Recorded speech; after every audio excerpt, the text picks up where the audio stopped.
Okay, if some of you guys remember my Audra Winter video, Audra goes by Milo Winter now, and we're going to talk about him and more about like all the things that he's been doing since he decided that he was going to move to Finland to escape accountability for his actions and all the things in between.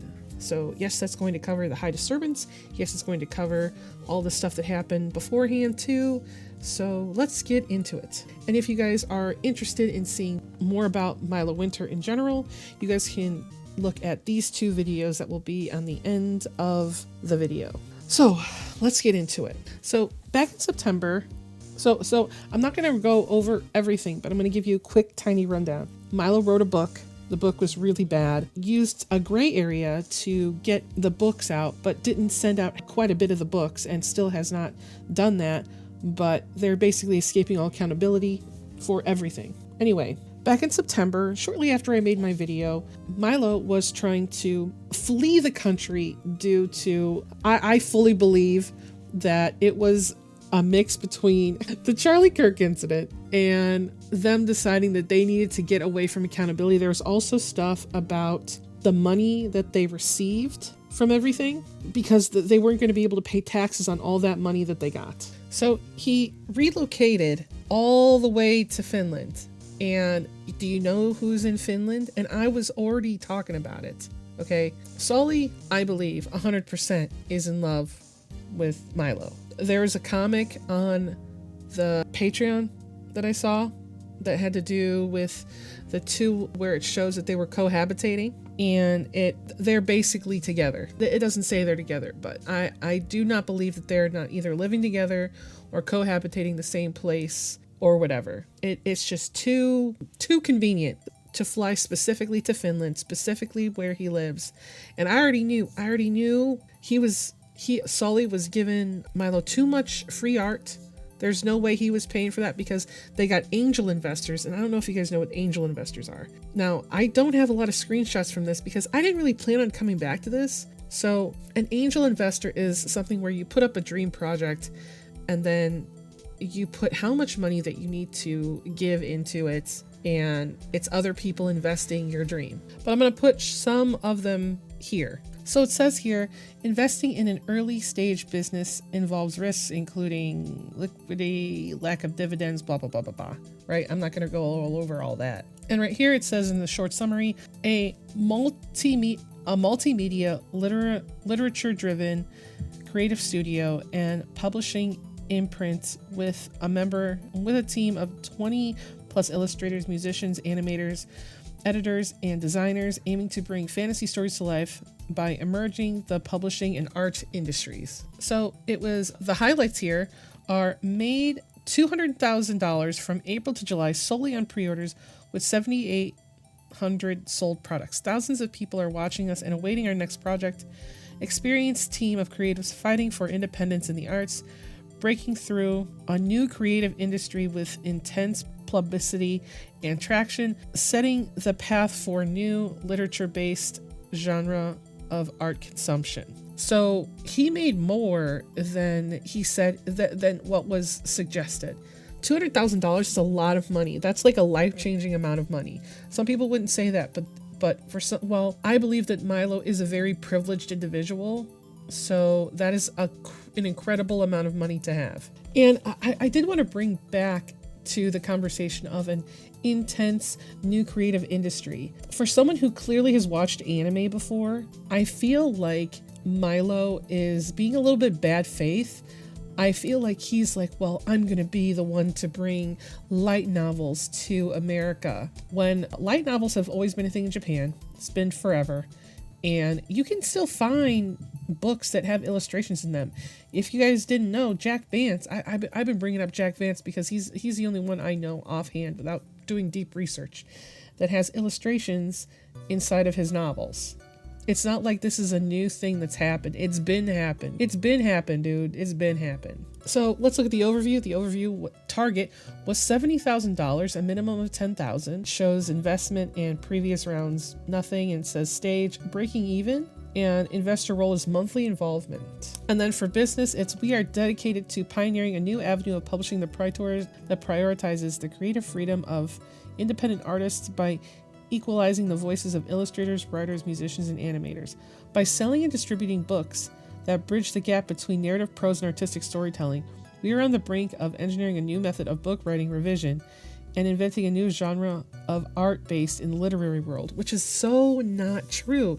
Like, the thing is like, dude, just write the book. Just write the book. The fact that I feel like someone just needs to tell Milo, yo, this shit already exists, fam. Already exists. And it says here, we act as our own publisher and our own distributor with a literature-based series developed with 8 artists of different media from the US, Finland, the Philippines, and New Zealand. I don't know what it is about Milo that just makes me go like, they want to collect the Infinity Stones of artists, collect one from every country type of thing. So they kind of just have it. I don't know. There's something weird about that. I just don't know what it is.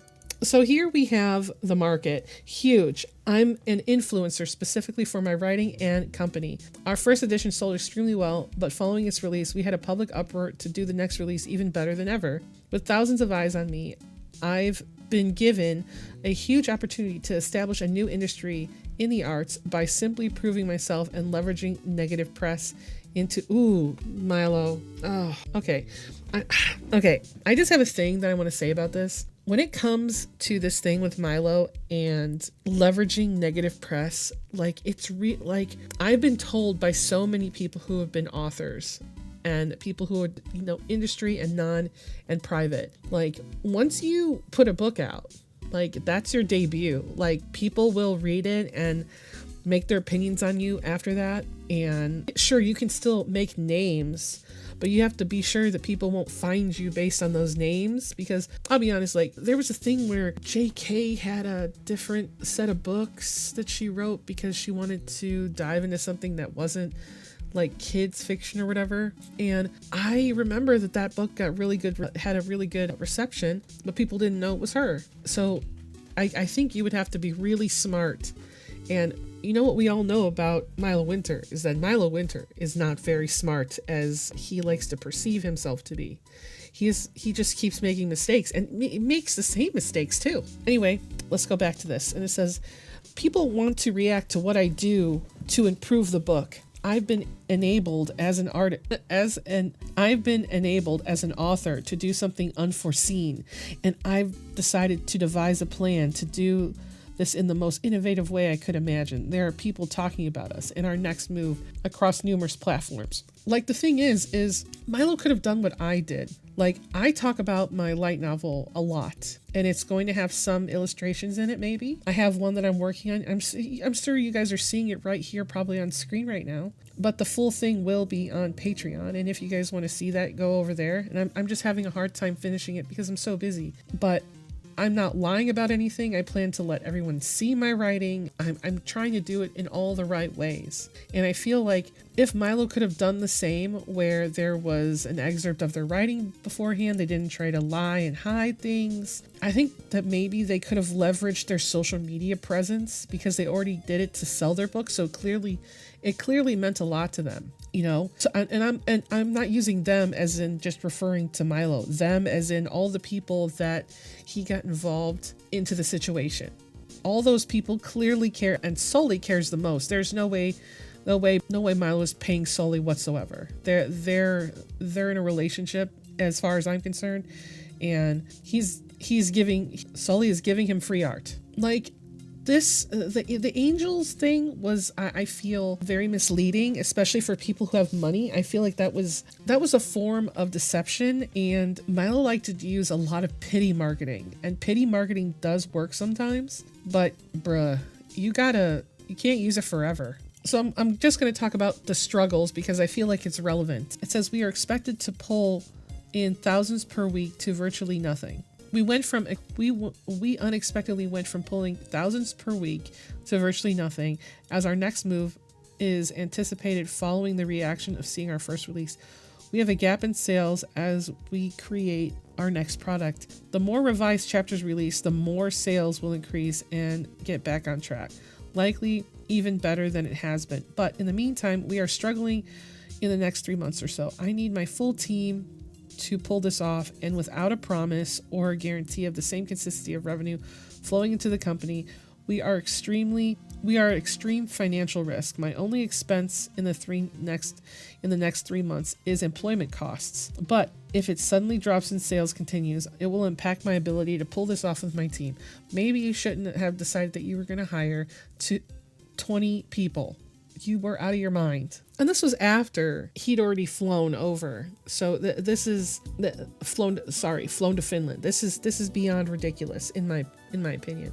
So shortly after this didn't work, there was like an update on their Patreon. So I'm going to go over that. It says right here, update words from Winter. Hey everyone, Winter and Sully have been making good progress, but none of the projects we mentioned last week, full outline, creative, nonfiction, are ready for release yet. 2 of those projects are directly addressing majority of the problems in the first edition, Age of Scorpius.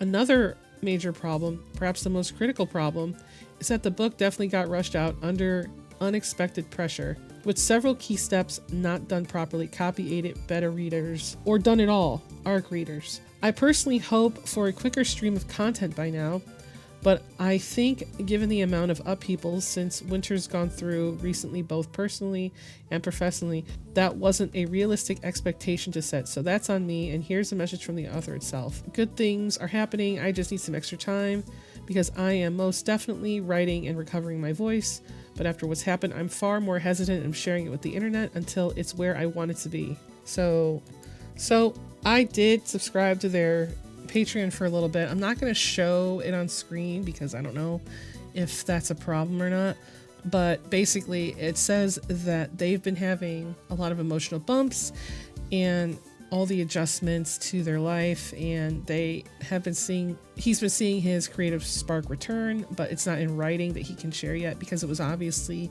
the poetry, which we will get to. They said that they're recovering from a dangerous mental state from the backlash and the revision announcement.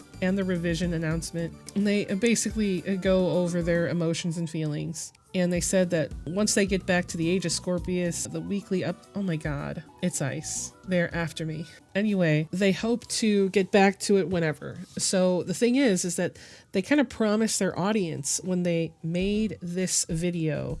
I can't even show it because it's got stupid fucking music on it, where they're basically talking about that everyone has been misintroduced, and he chops off his hair and he looks completely different now, and he is talking about his life and that he plans on rewriting the Guardian book, and he's got an editor now that seems like, I'll be honest, okay, I'm not making this accusation lightly, and it's not even an accusation, it's what I believe to be fact, okay?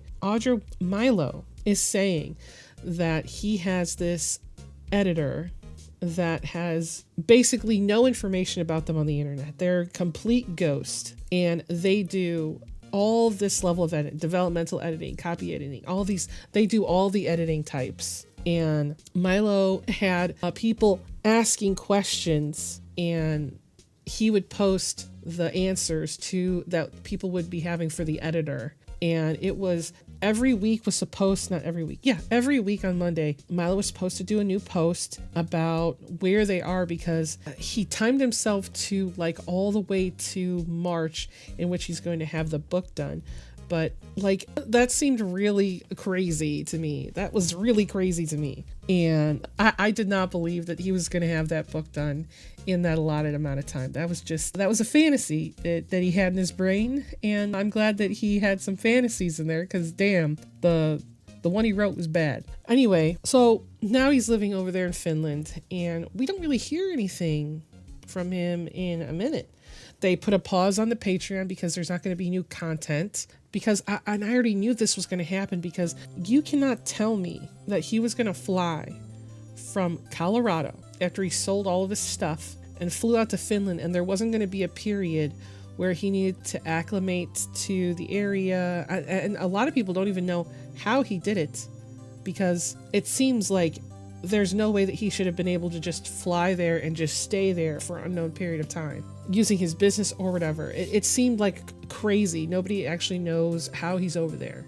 But I forgot to say what I think it actually is. I feel there is no way for Winter to finish this book without AI. This is just hear me out. Just hear me out. I'm not accusing him of using AI, but I feel that the amount of work that is needed to be done to get this book out properly, there's no way Milo can do it with this one editor, especially since this person is likely no longer being paid now. I have a feeling that the poetry that was sent out was going to be used to maybe pay them, but who knows if people are buying that. I mean, I bought the $5.99 one so I can do this video because I know I'm going to be getting back my investment. But I feel like for someone to like do all those editing, like I feel that Sully and Milo are probably doing most of the world building to fix.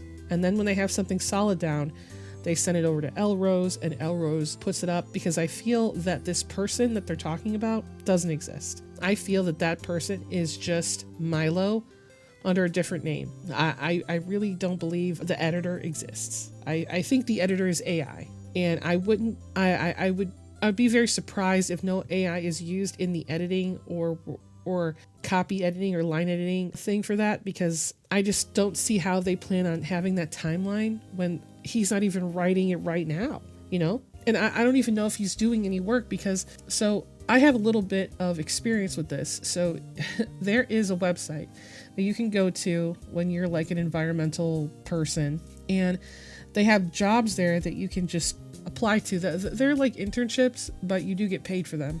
And you go out there and you just do whatever that is. A lot of them are really interesting. They require you to do a lot of work. You know, I was going to apply for coral research when I was near the end of my school era, but I felt like I couldn't leave my husband to do all that. I just wasn't sure how long I would be gone and when I would come back, and then I wouldn't have a job when I came back, and it would just be really complicated because I already had a job. So I feel like Milo probably went through there and did that. And if he's working, I feel like he's not working though. I would need some proof that he's doing any kind of work, because I believe that he's living off of whatever money he has left, and that person that's the editor doesn't exist anymore. I got a lot of conspiracy theories because they feel like real theories to me. And on top of that, they've also decided that if they release pages from the new stuff, that they're not going to accept criticisms on the main page, because they don't want to do that. Even though that isn't that the point, so that people can trust you again, that you're not gonna shit it up. So after he was gone, there was the pause. Like I said, there was the pause on the Patreon, and it says that basically that he's doing a good pace on the book, but it's more difficult than he anticipated, which was going to happen. And the whole team has slowed down, probably because they're not getting paid. And it's currently Milo, Caitlin, and Sully, and Elrose's role has diminished significantly, and and that person's doing their own work again. But I feel like they're probably all still in that Slack/Discord together, but none of them are getting paid, and none of them are being asked to do anything. So after a month, it comes back, and they're like, unpaused. So they talk about High Disturbance, and that's going to be released. And we got to talk about High Disturbance. So this is High Disturbance. It is a mix. It is the discussion of their feelings, stuff about the book, using metaphors in weird ways, and at the end, coming out as trans. And I'm not going to read entirely over this, but I am going to talk about how I feel about this, because this is another thing where I feel that Milo is very much about the aesthetic and the look, and Sully's art does add something. But the thing is that I feel like Milo doesn't understand that the writing has to be there. You can't use the writing, you can't use the art to like fix the writing. You have to actually be able to write. Like, I know that I think I'm a pretty good writer. I'm not saying I'm the best, I think I'm okay. So if you guys like my shit, like, subscribe and go follow my Patreon, damn it, or else, okay? But I don't think that they're not helping do anything that paint a picture.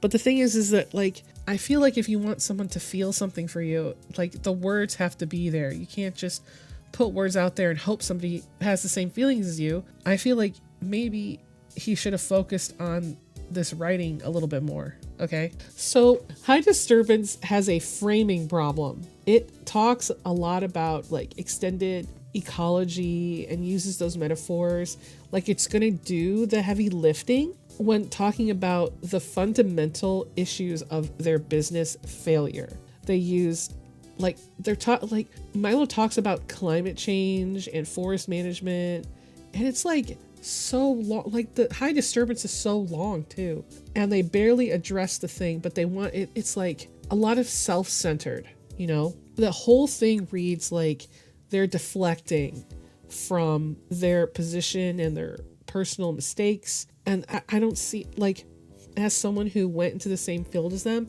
I feel like they're using these things as a shield still, because it's like, oh, there's these big climate crisis that's so big compared to me and I'm small. Like, no, you're not that small. You're not that small. And he has had a problem with accountability.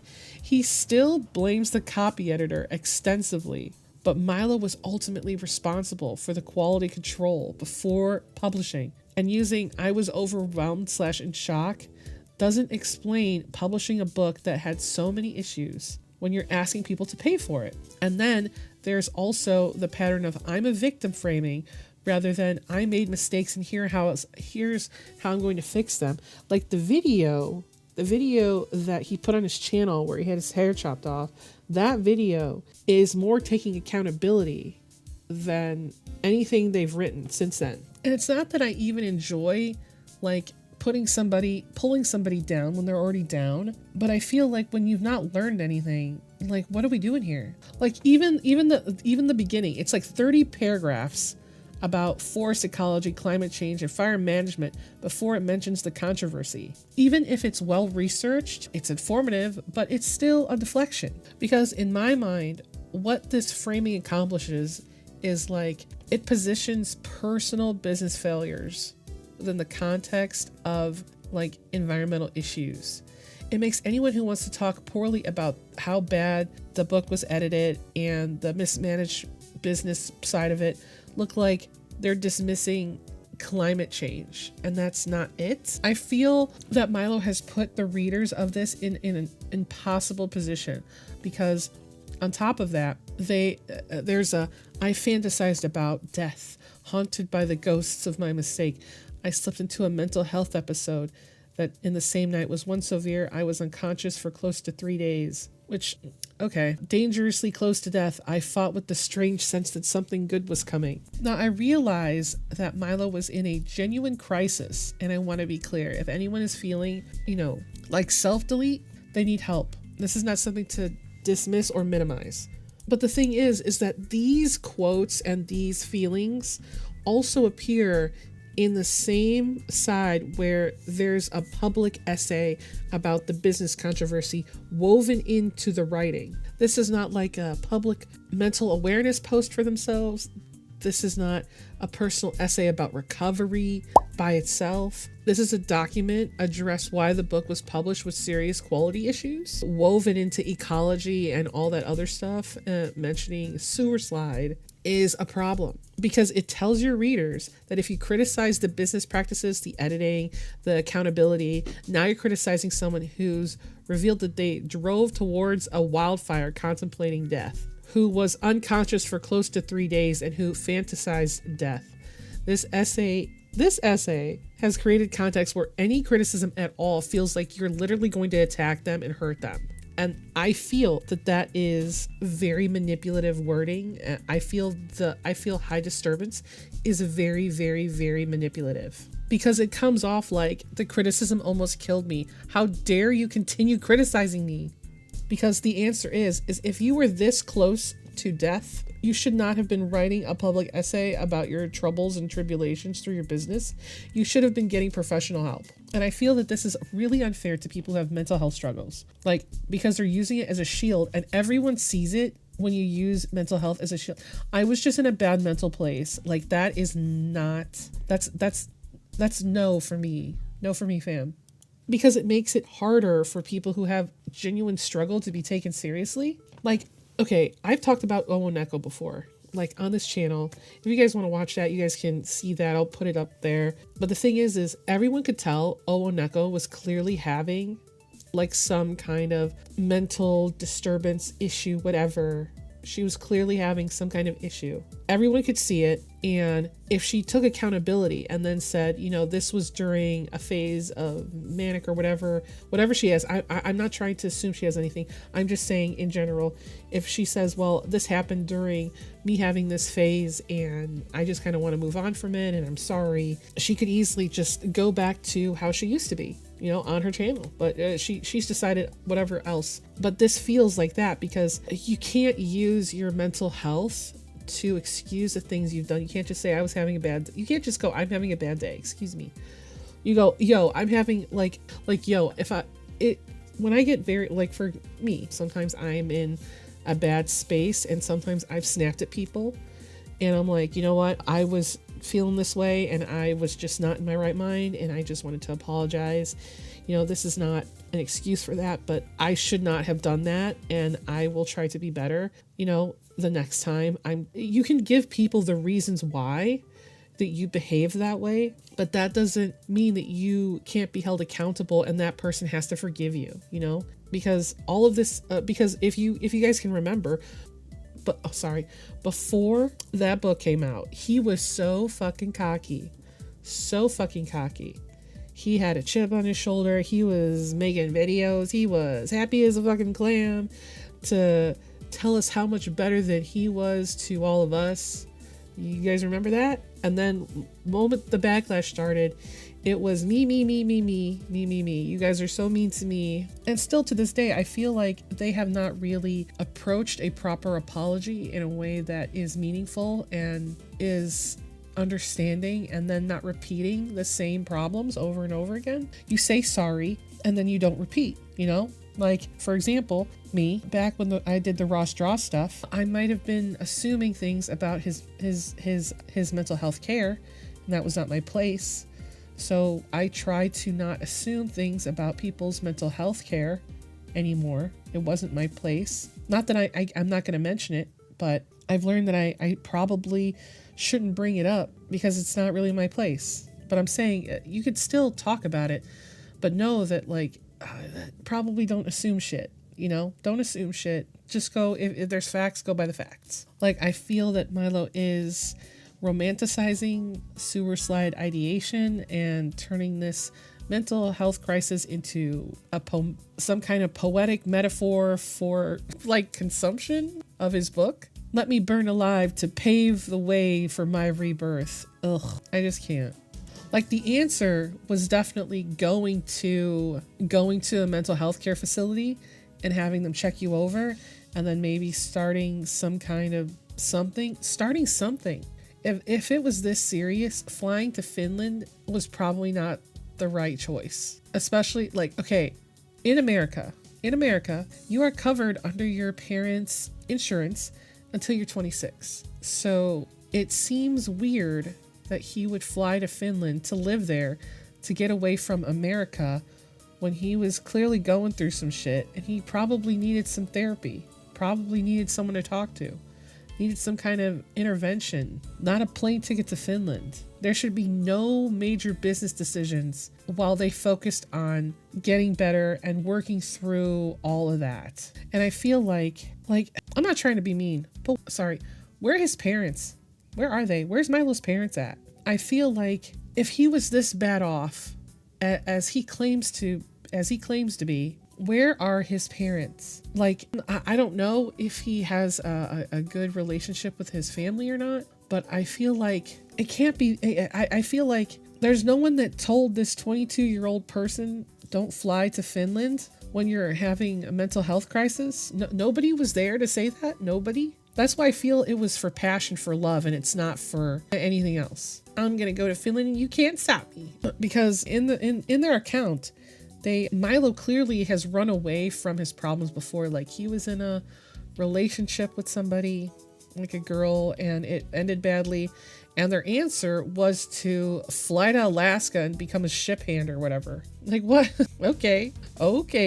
And the thing is it's valid to have all this shit happen with your mental health. Like, yo, I've been doxxed before. I've been harassed before. I've had people have my phone number and bother me before. I understand probably more than some of these other people do. I understand what being harassed is, being annoyed is, I understand all that. But at the same time, I feel like maybe Milo doesn't have any friends that have his best interest at heart. If his best interest was to fly across the world to live with Sully, I just don't think that was it. And I know some people are like, oh, well, you're just assuming things. Well, listen, ain't nobody spending 3 hours on Discord calls with somebody a night. 3 hours a night? That is some I love you shit. That's not like, unless it's something else. They said business calls, but it was only, but mostly with Sully, from his own words. With Sully, 3 hours a night for months. From April all the way to when he moved in. I've talked to people like that, but usually it's been at work or it's just been friends that I've had for a real long time. Definitely not somebody that I would be attracted to. I'm living a little bit in reality. Yes, you can have platonic friends. I have had platonic friends, but I feel in this instance that you don't fly across the world to move in with your platonic friend that you've been talking to every night for 3 hours. That's I love you shit. I want to be with you. Okay. And he's doing all this shit for free. He's doing all this shit for free because he ain't got no money. Milo ain't got no money. Sully's doing all this to be nice for free. Okay. Unless Sully comes out and comments in the comment section and says for every illustration that he's been paid for, I'm assuming that he is not being paid because Milo already said in the angel investment that they don't have any money. So now I want to talk about Milo Winter's name. This is a big one. I just have a lot of feelings about this and I want to talk about it. So I feel that this is very problematic. So Milo Winter is already a famous illustrator who lived from 1888 to 1956. He's particularly known for his illustrations in Aesop's Fables, animal drawings, whatever. He's just an artist from that. I think he did work also in Alice in Wonderland. I'm not 100% sure. But anyway, people know his work. People have seen his work. If you've seen vintage animal illustration, it's a good chance you've seen Milo Winter's work. Now, I'm trying to be a little bit charitable, but maybe someone who is deeply involved in the art and publishing world has a team of 20 artists and is working with an art director, creates fantasy content with extensive building, somehow did not know whether Milo Winter was already the name of a famous artist. But I personally do not fucking buy that. And even if this was a mistake, which I personally doubt, the fact that they haven't changed it after being presumably told is telling. Because, okay, here's the thing. For someone who positions themselves as an advocate for artists, who talks about exploitation in the industry, and who built a brand around supporting creatives, taking the name of an actual historical artist is super tone deaf, especially when they're using it as a way to hide their controversy. Because when you type in Milo Winter, it only really brings up that illustrator that is deliberately like appropriating that person's name because it's using an established artist legacy to like hide. The name carries enough weight in artistic and literary circles. I do not, even if it was through inspiration, I don't believe it was done in good faith, 100% bad faith. Nowhere in this 10,000 word essay about rebirth and the new identity does Milo address this. There is no acknowledgement of the historical Milo Winter. No, I chose this name to honor, or I didn't realize nothing. For someone so concerned with proper attribution, with artists getting credit and fighting exploitation, that shit is hypocritical, okay? And I feel like by using this identity and then saying, well, they want to talk about there's so many things that they did in this high disturbance thing that I feel the reason why I'm talking about it so much is because there's so many problems with it. Like, I've been wanting to talk about it for a minute, but I wanted there to be more information and more stuff so that you guys can get the most out of this video. I feel like because of that shit where they changed their name, for being trans. I just want to be clear. I'm going to be trying to talk about his gender identity and their activism, but I'm going to be clear about what I'm criticizing and what I'm not. I am not criticizing Milo for being transgender. Coming out is difficult, personal, and valid regardless of all circumstances. But what I am going to criticize is right here. It says, though I didn't initially plan to come out in this piece, with the number of eyes I have on me, I realized that I could utilize, see that word there? Utilize the inevitable internet response I'd receive from coming out. The more I give people to talk about, the more eyes on ecology. Do you see that right there? It's like, this is stating that coming out is literally being used as a strategic tool to generate engagement for environmental activism. Your gender identity is being instrumentalized, sort of weaponized a little bit. This is why I believe that it's manipulative. It positions any criticism of the business practices or essay as potentially transphobic. Are you criticizing me, or are you criticizing me because I'm trans? Do you see that? Like every moment that Milo makes an attempt to do something, and this is this situation where people go and they say, well, I'm trans now, I'm changing my pronouns. This has 100% been used in the past to escape controversy, so that when you talk about this person, they can come back and say, oh, you didn't respect my pronouns, you were transphobic. So, and two, I feel like you shouldn't be using a marginalized identity to engagement bait. Trans people aren't your marketing strategy, and they're definitely not your more eyes on ecology tool. Like, this is a strategy that was used by Milo at the wrong time and the wrong place. Like, so much of high disturbance is climate activism and devoted to environmental issues. Climate change does matter, but when you wrap it up in your business failures, and then you position yourself as an environmental voice, when you published not even substandard, a shitty book, you're using your activism and your trans identity and your sewer slide shit as armor over yourself. No one can criticize. Like, what it looks like to me is anyone who criticizes you is going to be hurting your mental health. They're transphobic and they don't care about climate change. Like, what are you saying? I feel that it's also unfair it's unfair to the actual movements and communities that you're trying to invoke to help you. I also want to talk about this artist exploitation thing. In my previous video, I did have a small interview that I didn't show the text of, but I had an interview with one of the artists, and you can go look at it there. And they told me how they were being paid. They're getting paid per piece. So I knew that they were getting paid at some point. But I do feel like this is still a little bit exploitation. He goes, I had a team of 20 artists. I was either contracting or employing. All of them were furloughed.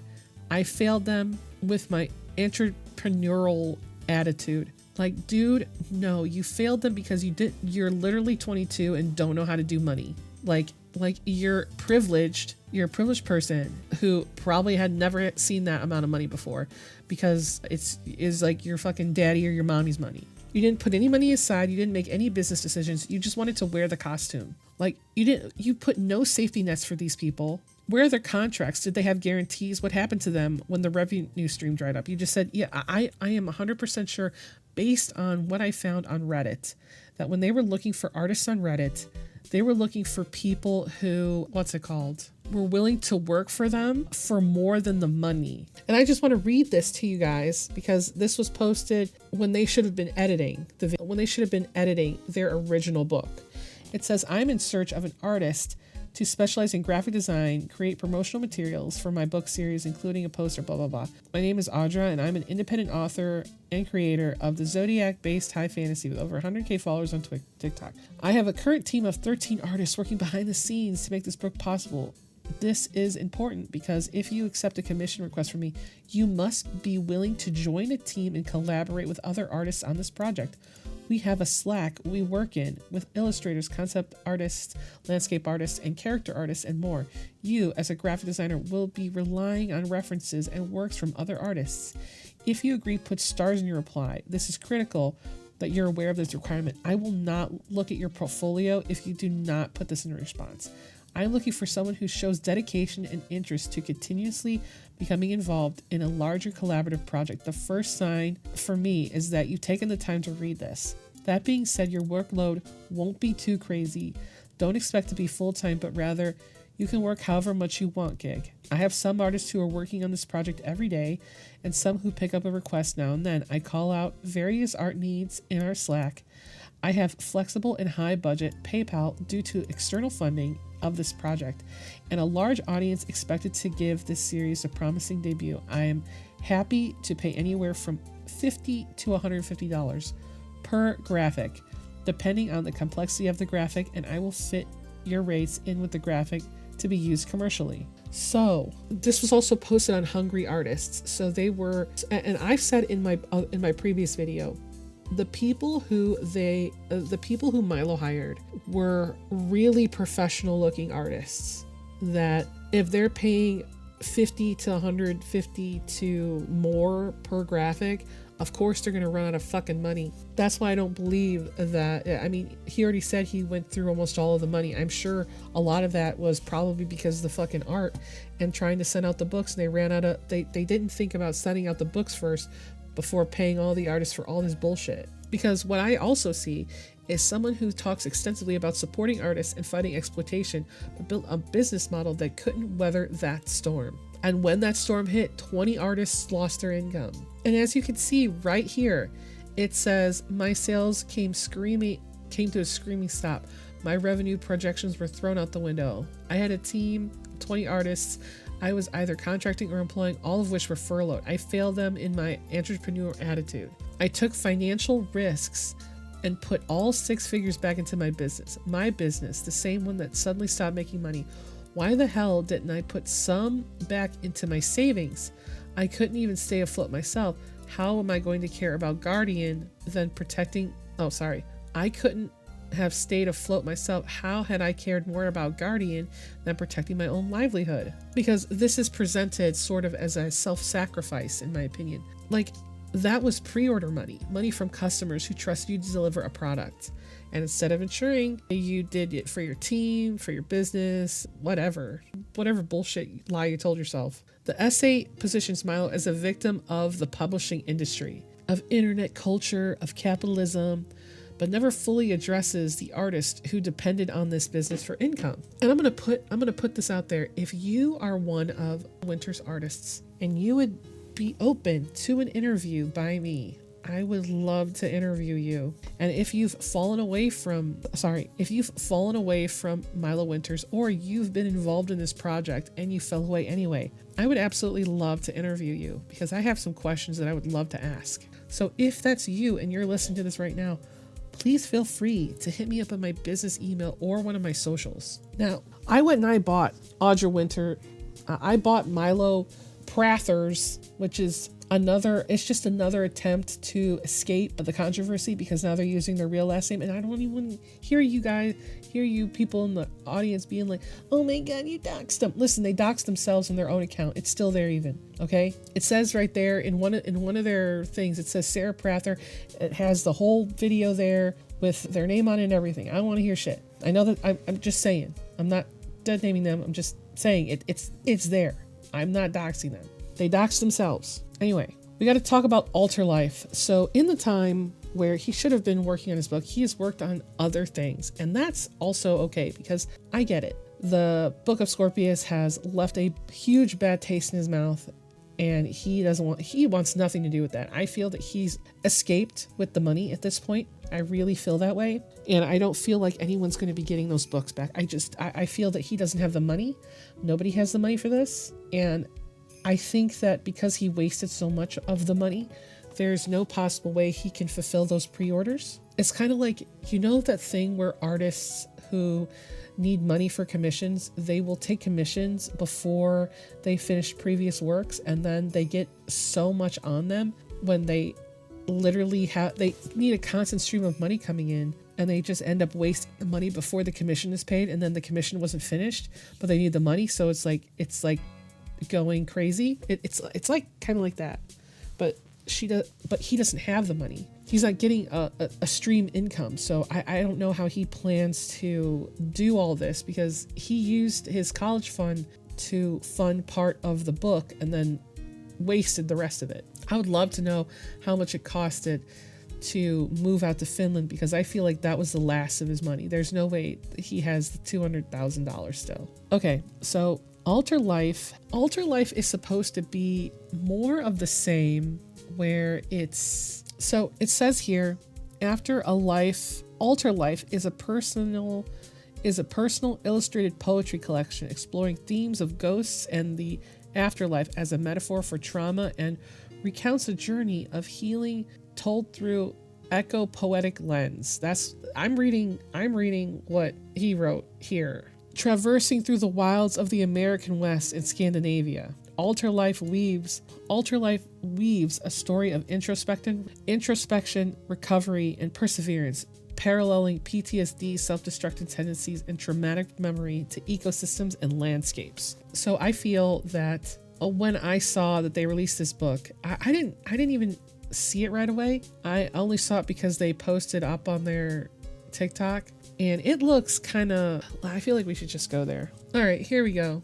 So this is the book here, and this looks like just, it looks cheap paper, made on cheap paper for the illustrations. I mean, granted, the illustrations are beautiful, but I don't know. But like I said before, I'm not going to show his book, but I am going to talk about how I feel about it. So, okay, this is what I feel. I feel that it has a lack of coherent narrative. It feels like it's a scattered timeline rather than like what they intended for. He jumps from Wyoming to Alaska to Finland to trauma flashbacks with like no connective stuff in between. Like, he mentions that this happened over 5 years across multiple locations, and it's just kind of like a whiplash journey rather than like a whole thing.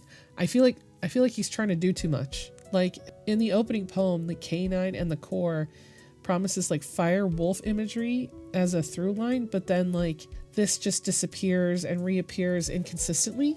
I feel like his tone is inconsistent.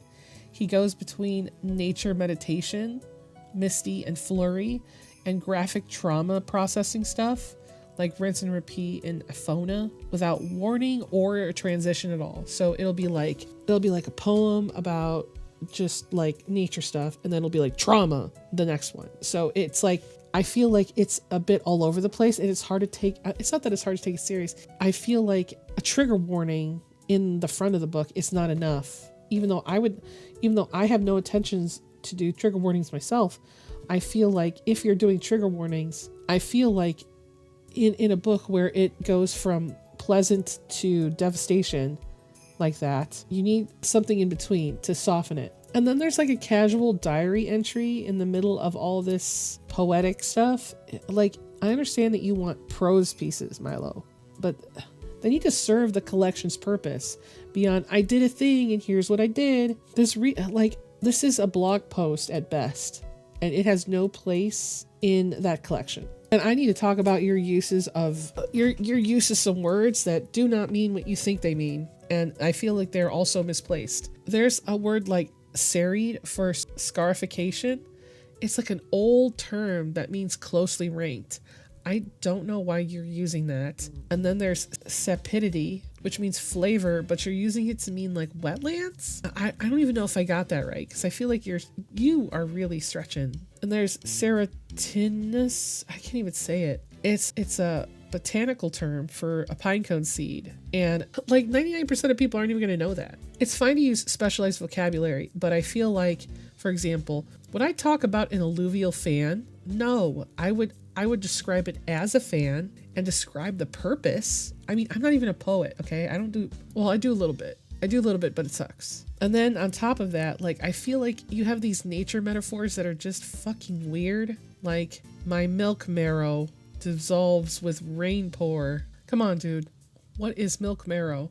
And why is it dissolving? The image collapses under its own weight, dude. Like, I have no idea what you're talking about. I went and I looked it up, and all I could find of was like milk bone, marrow treats, and like a diaper thing. Like you making up some shit. Similarly to sapidity spits out the soot of my ghosts. That is definitely some word salad. And then you have also like cliche stuff in there. You're like, I am timeless. Transparent skin attached to the spirit. Winging her way through the desert skies. Like, I don't know what you're trying to do.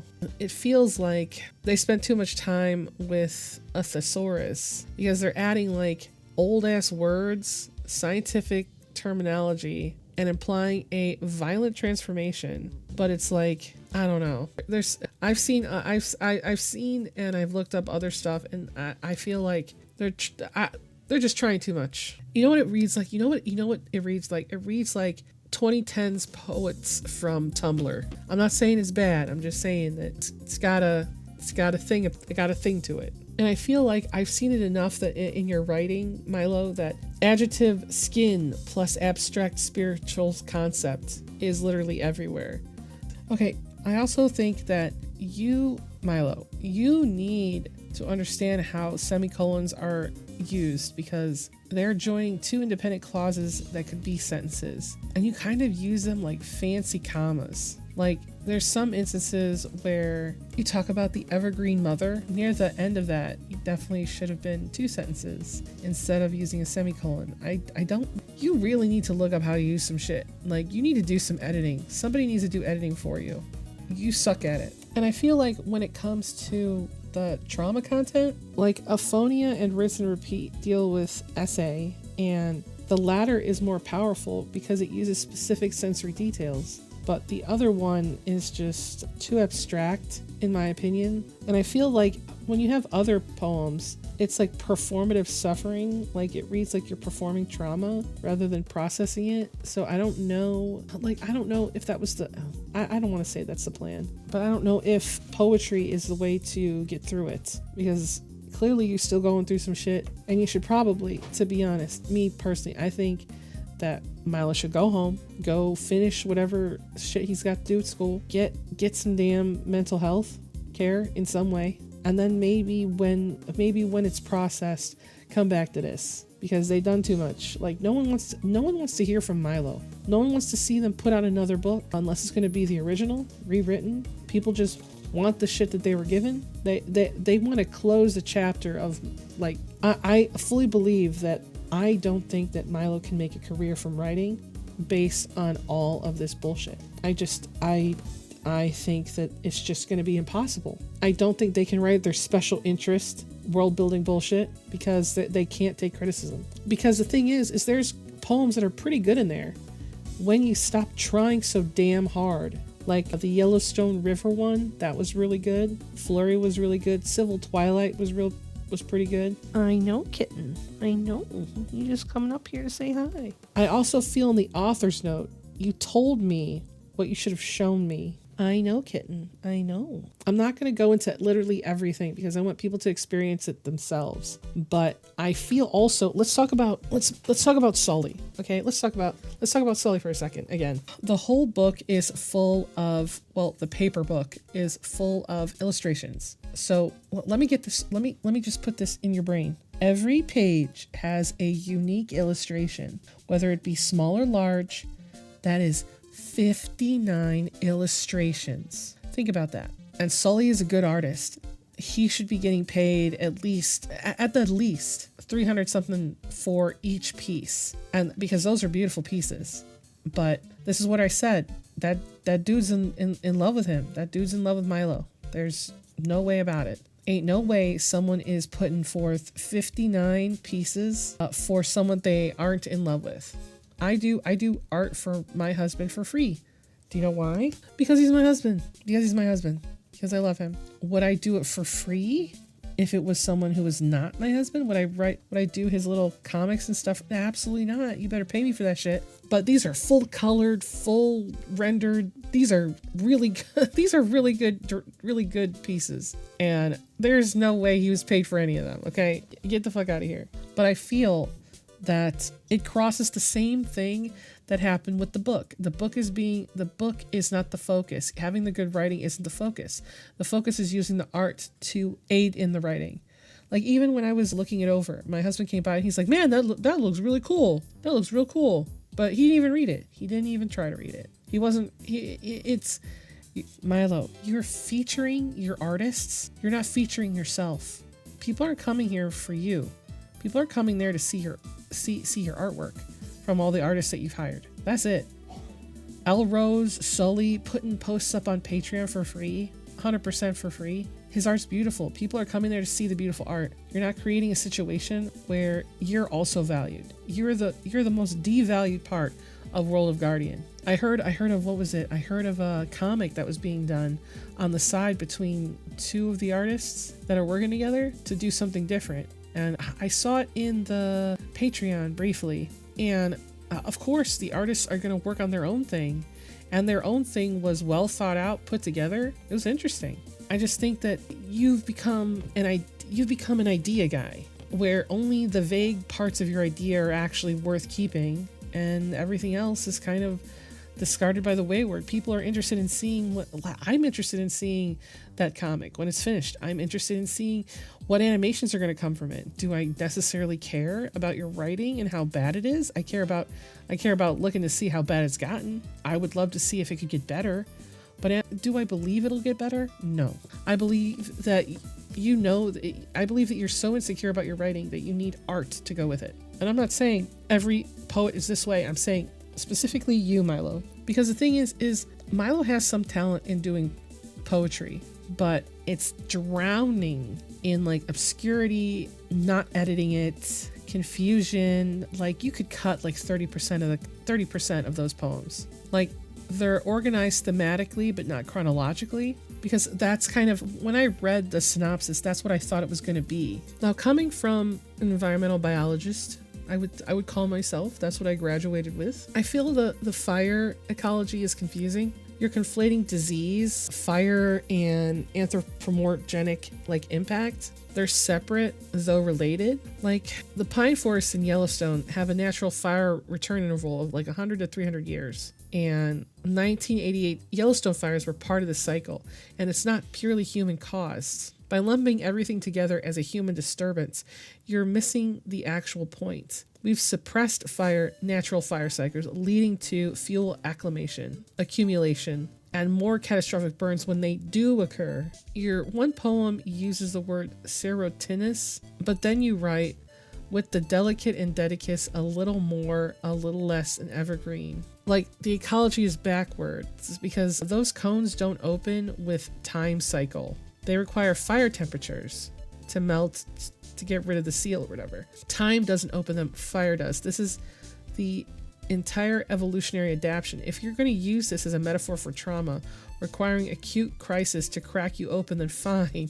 But then commit to the fire imagery. Don't just switch to a time cycle, which fundamentally misunderstands the mechanism. I really didn't like how you tried to line overfishing versus forest clear cutting. The idea is sophisticated, but you did this timelessness instead of exploring like that issue, the cycles in both industries, and how both landscapes bears the scars of those problems. I feel like you use a lot of throwaway lines there. I feel like you used also the Pacific Northwest temperature like a gothic backdrop, because you use like the skeleton trunks and the echoes of my past. It's like it makes it like it's spooky. But maybe you're writing it during Halloween. Like, I'll give you that. Maybe you're writing it during Halloween. You're very inspired because you treated the river like a metaphor when it should be like geomorphic change. And you write about climate impacts without naming them, like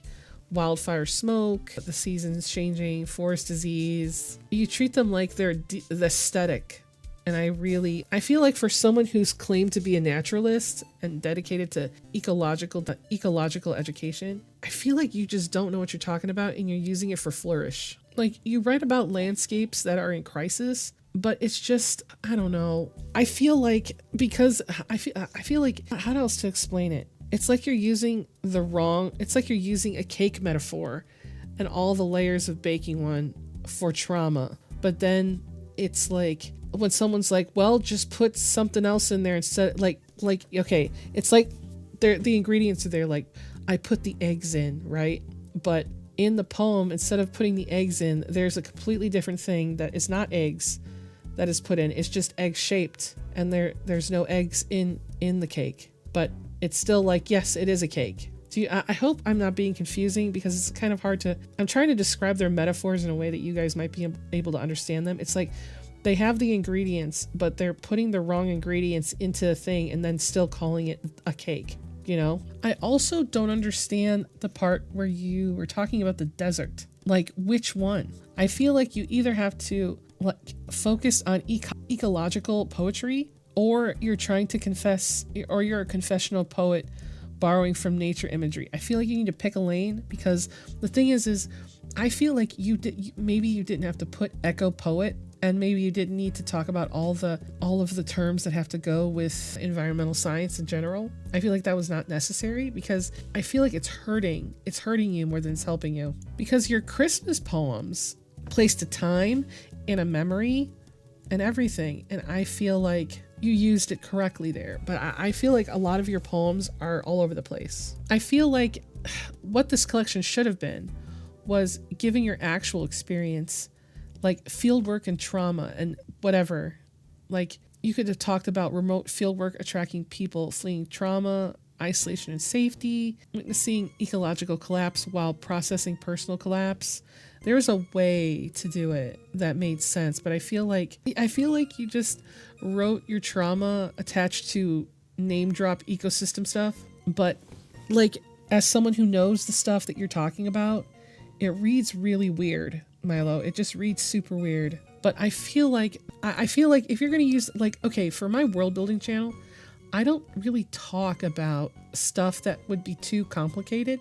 I give people in general what they need and how to go about it, and I give them like a thorough explanation. Like, I talk about porosity sometimes in my hydrology video, but it's the hydrology video, and it's specifically talking about water, and it's not making metaphors to other things like me sucking in my soul or whatever. I don't know. Because I feel like you could have used this as a teaching tool. And I feel like you also didn't talk about environmental justice, because there's none in all of your, none. There's none there. Or if it is, it's too hidden. It's too hidden for me. Too hidden. This is what I think you need to hear. You have a lot of material here for 3 different books. Pick one and write that one. I feel like cut everything that's not directed about healing, and you would have like not that many poems. But I feel like maybe you could have done 3 different books, 3 smaller books, right? Or done sections of the book. But you wanted to make it like a time-focused narrative where it was a timeline. It's like, I don't know. I feel like for the trauma recovery memoir poet thing, you could have added 10 more poems, and then you would have had a very emotional poetry book. And you could have done a naturals field poetry book, and that would have been, you would cut everything else that doesn't focus on your life working with all that other stuff. Milo, I feel like you could be a strong writer with important experiences to share, but your manuscript is trying to do like 3 different things all at once. The trauma recovery poems are your most powerful, but I feel like some of the stuff is falling flat because you didn't focus your time wisely. If you wanted to be a serious environmental writer, you need to develop much deeper you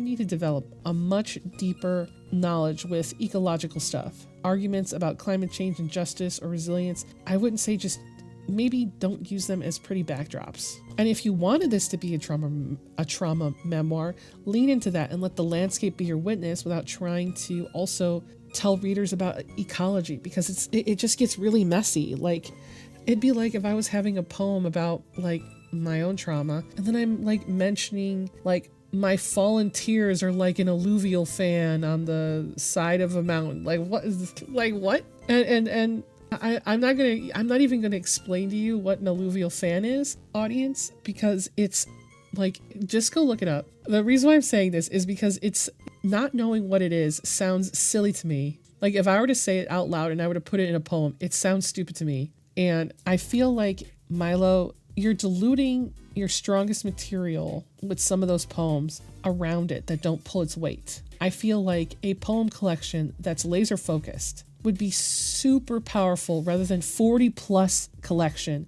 that was trying to do everything. And I feel like this is the bigger problem. You know, now that I'm coming to the end of my book, please go and subscribe to my channel and my Patreon, by the way. I feel like Milo has come through the same problem as he has from before, where he has absolutely learned nothing about basically anything from writing 10 years worth of the same book, which is essentially just, they've been world building is what they've been doing, getting all these artists involved, and it just comes across as like you're using people. And I feel like that's just so bruh. You gotta stop thinking about utilizing negative energy and put some positive energy out there. Because this pity marketing that you're doing, and pity me and I'm sad and I'm this and that, I don't think anyone here has pity for you, even though everyone's trying to just give you your fair shake because you're so young. But I feel like it's just not enough. I like, and this is coming from, like, think of me as an older sister, okay?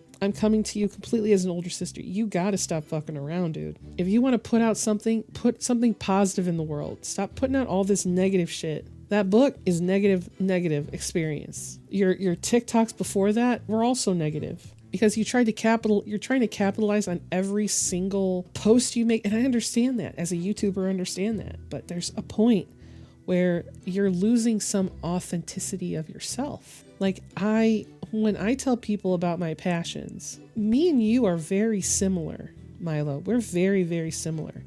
I know people will not agree with me in some aspects because I do art, but I also do writing. And I also went to college probably for the same thing you went to college for. You know, I work with my local watershed. That's similar but different. You know, I help out when I can, but I'm not getting paid for anything. It's different. And we are cut from a very similar cloth. And if you want people to like you, you have to be likable. You're not proving yourself likable. And all this controversy around your books, man, you gotta fucking figure that out. I think you need a post that literally doesn't blame anyone and takes full accountability for your actions. I feel you still haven't done that after all these months, and all you've done is run, because that's what you do every time something bad happens to you. When you got broke up with, you ran. When other thing happens, you ran. And I understand that maybe that's your way of coping because of how your life has been from moving from place to place to place to place. You figure, oh, well, if something bad happens here, I'll just be in a new place whenever because you said that you're a military brat. From me to you, you need to focus on maybe being more honest with the people who are in your audience, and that would mean saying whether or not you want to finish that book or not. Because I feel like everybody is still hoping out for you, but I feel like you've closed the chapter on that, and you need to accept the backlash from that. And you will continue to get backlash after backlash after backlash, because everything you do until you address it formally without blaming other people is going to look like you're just running away and trying to come back under a new name, or use your identity to create a shield around yourself so no one can critique you. And with that, I think I'm done with this video. I know it's a little bit long, but it's been a little while. It's been about, let's see, September, October, November, December, January. It's been about 5 months since I made a video about Milo. So please feel free to leave whatever in the comments section. I am looking forward to hearing from you guys. See you around.